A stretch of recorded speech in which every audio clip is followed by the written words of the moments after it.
Donc je suis Camille Waglinski, je suis artiste peintre et enseignante en art plastique. Donc j'ai une carrière plutôt universitaire, plutôt dirigée vers l'art des autres. Donc la direction culturelle, la politique culturelle ou même la curation.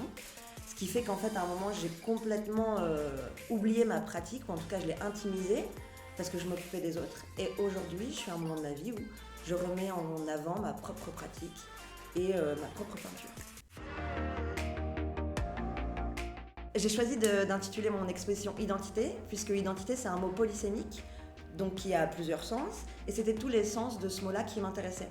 Donc il y a une première salle dans laquelle on peut voir des identités un peu factuelles, comme sur un passeport, avec la couleur des yeux, l'âge, la taille, mais également des identités propres et personnelles, donc des singularités qui ressortent.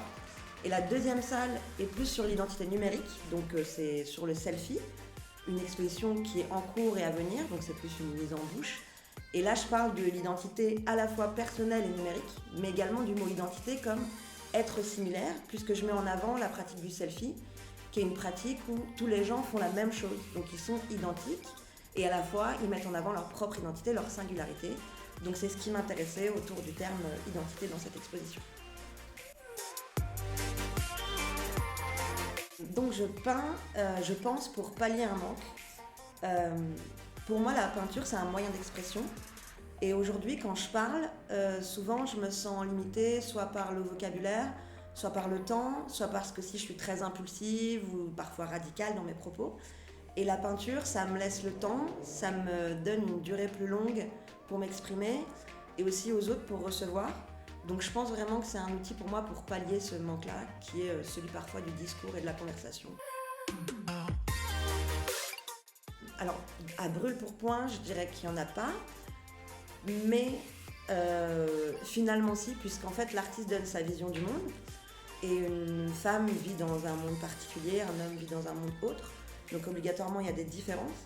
Après moi, en tant qu'artiste, je me revendique comme une artiste peintre, ce qui est déjà une grosse revendication dans un monde contemporain, et pas obligatoirement comme artiste femme, puisque ma peinture, je la veux pas mièvre, ni avec toutes les caractéristiques qu'on peut voir des fois quand on y met de la féminité. Mon art est juste de l'art.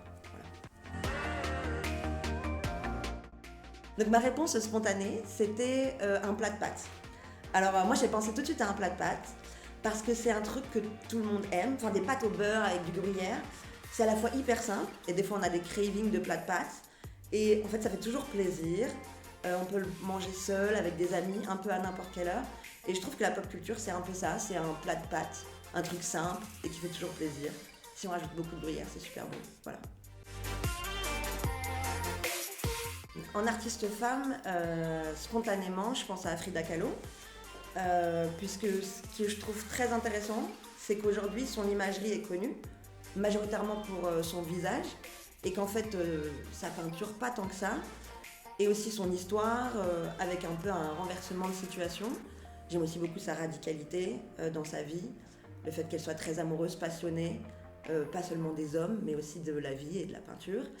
Mais je pense aussi naturellement aux Guerrilla Girls, qui est un groupe de femmes qui se revendiquent féministes, assez radicales, mais aussi avec beaucoup d'humour, anonymes, puis elles portent un masque de singe, enfin, c'est hyper drôle, et elles font plein de choses dans des musées, toujours avec radicalité, mais aussi beaucoup de finesse dans l'humour. Donc ça me plaît beaucoup. Les artistes avec lesquels j'aimerais collaborer, ça serait majoritairement des artistes qui ne sont pas de mon domaine, donc pas du domaine pictural ni du monde des arts visuels, parce qu'en fait je voudrais créer des choses nouvelles avec des gens si je devais collaborer. Ça serait pas pour qu'ils soient l'outil de ma création, mais pour vraiment créer avec eux. Donc comme ça, spontanément, je pense à Xavier Dolan, le cinéaste, je pense à Feder, le DJ, je pense également à Adèle Exarchopoulos.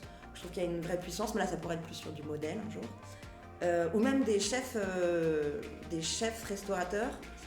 Parce qu'en fait, ce que je trouve intéressant, c'est vraiment de créer ensemble et de créer un nouveau projet, et pas d'être avec des gens qui sont au service de mon art. Donc ça me plairait énormément.